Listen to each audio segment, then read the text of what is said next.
When Harry Met Sally gets a makeover for the 21st century, and the age-old question, can friends become lovers and still remain friends, is asked once again.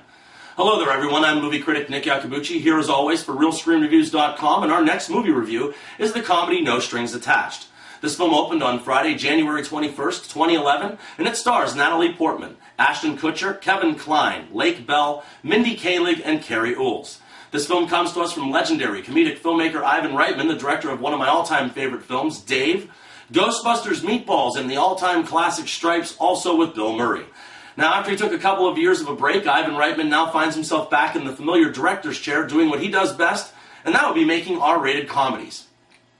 Now, our story tells us of Natalie Portman's Emma and Ashton Kutcher's Adam, who have been on and off again friends over the years and risk that friendship one day when they inadvertently take their relationship to the next level by incorporating sex into their lives.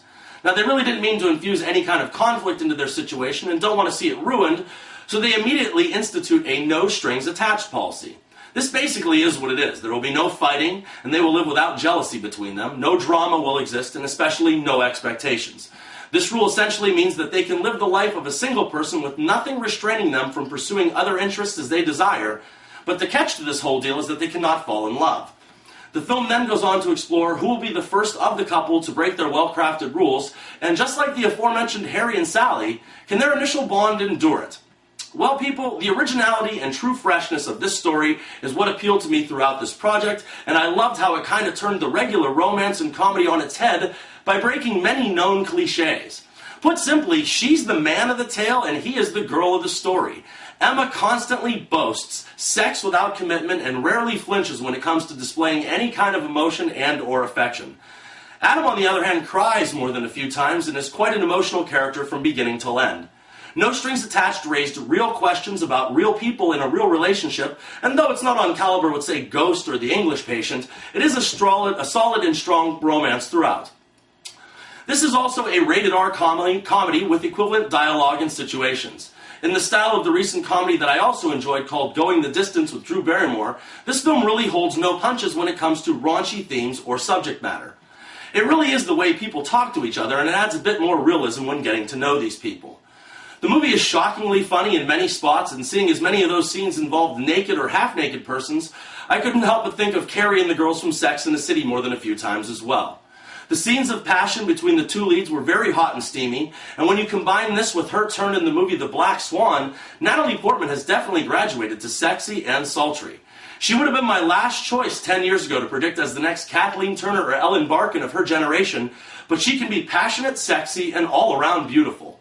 Ashton Kutcher, as I've said many times before, is a good actor when he wants to be, and this time out he is very strong. In fact, this is probably the best and most convincing character that I've ever seen from him on screen. He's played this person a dozen times before, but this time he just gets it right. And Natalie Portman just couldn't be on a bigger career high. A frontrunner for the Oscar for Best Actress, a recent Golden Globe winner, and with this feature, The Black Swan, The Other Woman, and the mainstream Thor all in 5 months, is there any kind of film that she can't do and do decisively well? She brings life and spirit to Emma and continues her streak of worthy characters in films. There are also a bunch of quality supporting players that make up many laughs, including Kevin Kline, Ludacris, and Mindy Kaling, but in the end, it's the chemistry of the two lead characters that carries this film. They make a cute couple because they genuinely seem to care for each other, and good friends usually make good couples. There were a few spots when I was wondering why these two people had such a problem fighting what so many people strive to find every single day, and also why Carrie Ools was in this movie in the first place.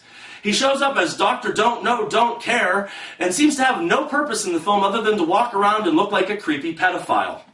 I will say, though, at 1 hour and 50 minutes, No Strings Attached was a great time to spend at the movies for one main reason, and that is that the movie works. It worked well as a romantic comedy, it worked well as a drama, and I think it worked well all around.